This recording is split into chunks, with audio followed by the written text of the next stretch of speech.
ஒரு மரணம், அதுவும் ஒரு முக்கியமான விஐபியின் மரணம் நிகழ்கிறது.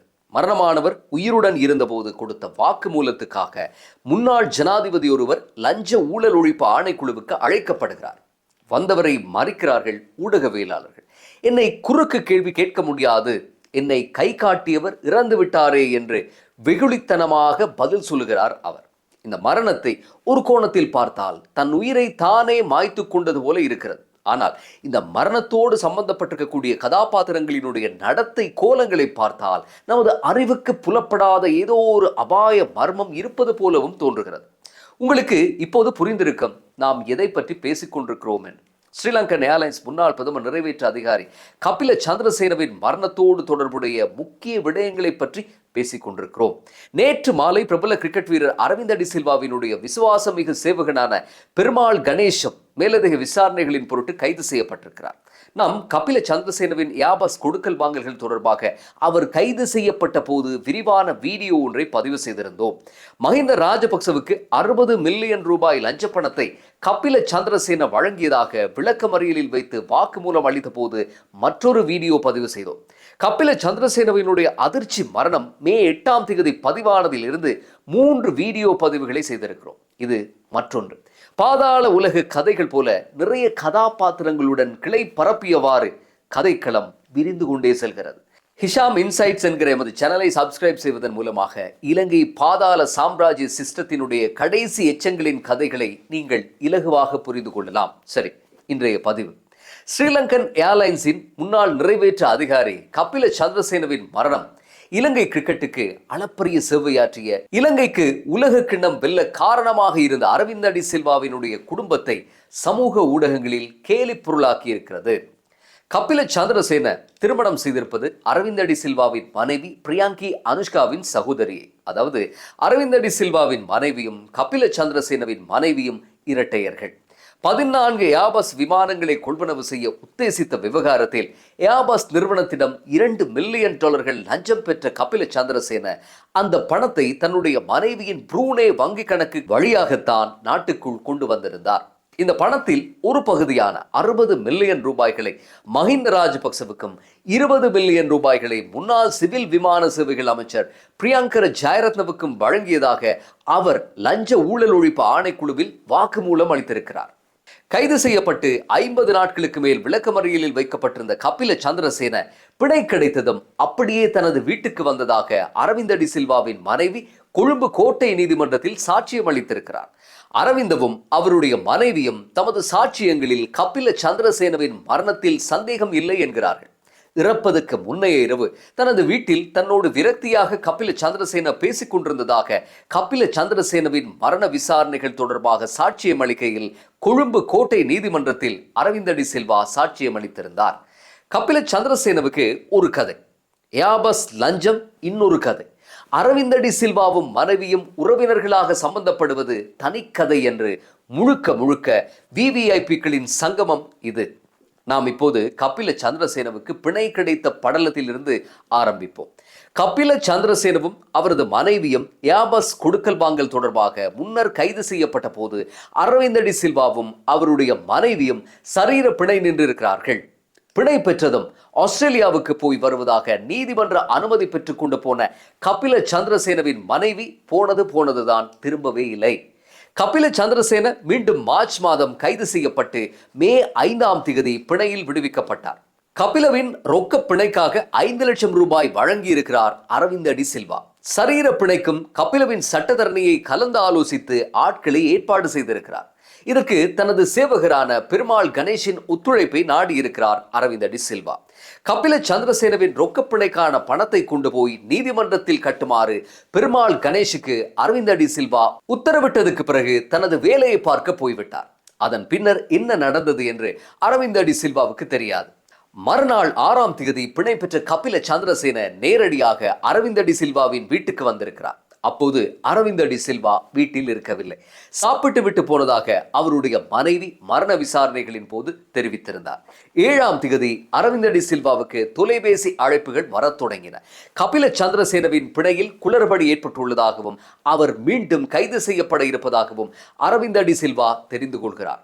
கொழும்பு கோட்டை நீதிமன்றத்தின் கைது உத்தரவை தொடர்ந்து மாலை வேளை தனது காரில் மீண்டும் அரவிந்த் டி சில்வாவின் வீட்டுக்கு வந்தார் கபில சந்திரசேன.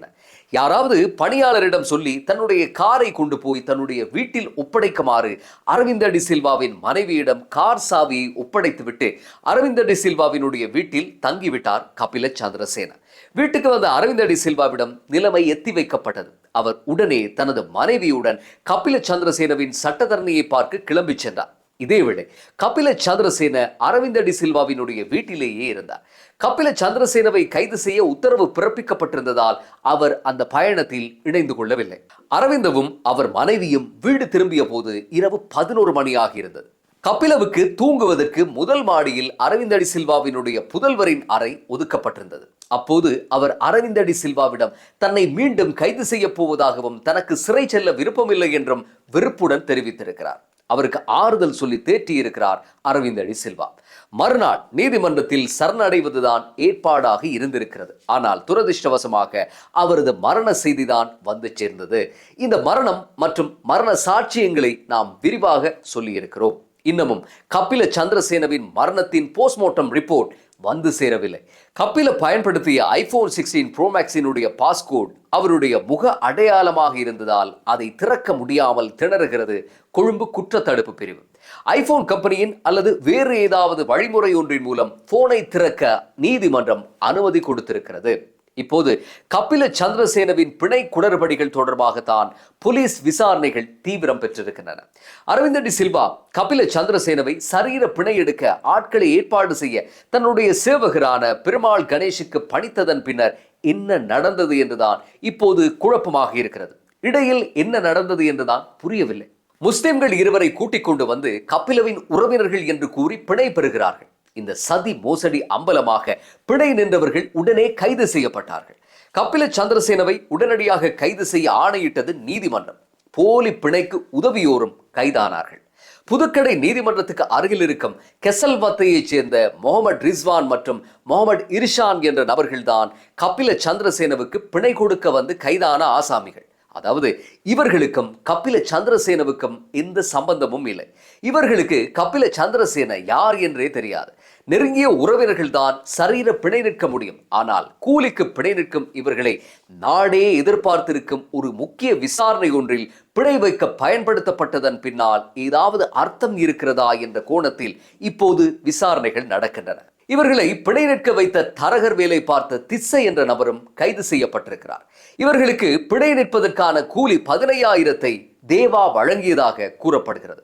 தேவாவுக்கு பணத்தை அரவிந்த் டி சில்வாவினுடைய விசுவாசமிகு சேவகர் பெருமாள் கணேஷ் வழங்கியதை ஒரு சிறைச்சாலை அதிகாரி நேரில் கண்டதாக சாட்சி சொன்னதால் ஆள் அடையாளம் காணும் அணிவகுப்பு நடத்தப்பட்டது. அதில் பெருமாள் கணேஷ் இனம் காணப்பட்டார்.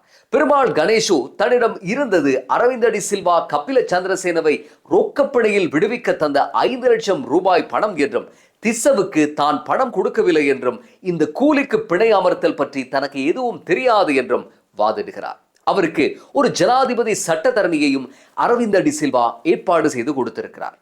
நீர் பூத்த நெருப்பு மாதிரி இருக்கும் இந்த மரணத்தின் உள்ளே ஏதோ ஒரு விஷமம் இருப்பதாகவே தோன்றுகிறது.